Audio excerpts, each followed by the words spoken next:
Facebook professional ড্যাশবোর্ডে নতুন update, অর্থাৎ এখানে দেখুন যে ভিউ, এঙ্গেজমেন্ট, ইনকাম এবং নেট ফলোয়ার্স সবগুলো কিন্তু একসাথে দেখাচ্ছে। আবার এখানে যে আমার পেজের নাম আছে এটাও কিন্তু মোটামুটি একটা চেঞ্জ হয়ে গেছে। আবার এখানে একটা কি যেন একটা আপডেট দেখাচ্ছে। তো প্রথমেই দেখায় যে আপনারা এই আপডেটটা আসলে কোথায় পাবেন। তো আমি এটার জন্য চলে যাবো হচ্ছে ব্যাকে, অর্থাৎ আপনারা আপনাদের ফেসবুক প্রোফাইল বা ফেসবুক পেজের প্রফেশনাল ড্যাশবোর্ডে যাবেন। তো দেখুন প্রফেশনাল ড্যাশবোর্ডে আসার পরেই কিন্তু আমাকে এই আপডেটটা দেখাচ্ছে। তো আপনাদের কাদের এই আপডেটটা আসছে অবশ্যই কমেন্ট করবেন, আর যাদের এখনও পর্যন্ত আসে না তারাও কমেন্ট করবেন ইনশাল্লাহ।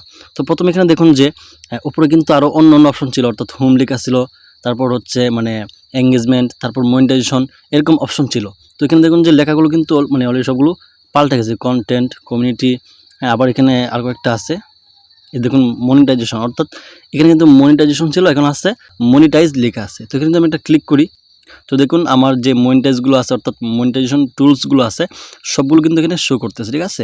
আর বিশেষ করে এখানে যে পেজের নামটা আছে এখানে যদি আমি একটা ক্লিক করি তখন কিন্তু যে উইকলি যে প্রোগ্রাম আছে অর্থাৎ উইকলি চ্যালেঞ্জ যেটা আছে ওটা কিন্তু এখানে শো করবে, ঠিক আছে। আপনারা চাইলে একে একে যে অপশনগুলো আছে সবগুলোর মধ্যে ক্লিক করে দেখতে পারেন, ঠিক আছে। আর এখানে যে আমি একটা আপডেটের কথা বলছিলাম যে অন আপডেট লেখা আছে, এখানে যদি আমি একটা ক্লিক করি তখন কিন্তু এখানে দেখুন যে আমাকে বলতেছে 100 জনকে ইনভাইট করার জন্য, অর্থাৎ আমরা নেক্সট স্টেপস এখানে ক্লিক করে যে অপশনগুলো দেখতে পাই, যেমন অনেক সময় কমেন্টে রিপ্লাইয়ের কথা থাকে বা আমাদেরকে এক্সট্রা বোনাস বা কোনো অপশন দিলে নতুন করে কিন্তু এখানে এই জায়গায় শো করে, ঠিক আছে। এটা কিন্তু এখন এই যে আপডেটের কারণে এখানে চলে আসছে, এই যে লেখা ছিল অন আপডেট চলে গেছে। আবার আমি রিফ্রেশ করতেছি, তো এই যে দেখুন যে ইউ হ্যাভ অন আপডেট। আর এই হোমে ক্লিক করলে বা হোমে থাকা অবস্থায় কিন্তু আমরা নিচের দিকে পে আউট বা আমাদের মনিটাইজেশন টুলসগুলো দেখতে পারতাম, ঠিক আছে। কিন্তু এখন কিন্তু এখানে পে আউটটা আমরা খুঁজে পাচ্ছি না, ঠিক আছে।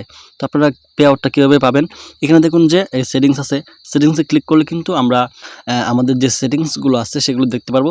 আবার এখানে দেখুন যে ক্রিয়েটর সাপোর্ট, এখানে গেলে কিন্তু আমরা সাপোর্ট ইনবক্স বা এই অপশনগুলো দেখতে পারবো।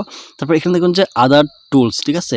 এখানে যদি আমরা ক্লিক করি তারপর দেখুন এখানে কিন্তু অনেকগুলো অপশন আসছে। প্রথমে হচ্ছে যে মেটা বিজনেস সুইট, তারপর হচ্ছে যে business support, home, add centre, তারপর হচ্ছে যে পে আউট, ঠিক আছে। এই যে পে আউটস অপশনটা কিন্তু আমরা এখানে পেয়ে গেছি, ঠিক আছে। তো এখানে ক্লিক করলে কিন্তু আমাদেরকে পে আউটের মধ্যে নিয়ে আসবে। তো আসলে এই আপডেটটা আমার কাছে অনেকটাই ভালো লাগছে। তো আপনাদের কাছে কেমন লাগছে এই আপডেটটা অবশ্যই কমেন্ট করে জানাবেন। আর যদি ভিডিওটা দেখে একটু উপকৃত হয়ে থাকেন তাহলে অবশ্যই শেয়ার করে অন্যদেরকেও উপকার করার চেষ্টা করবেন ইনশাল্লাহ।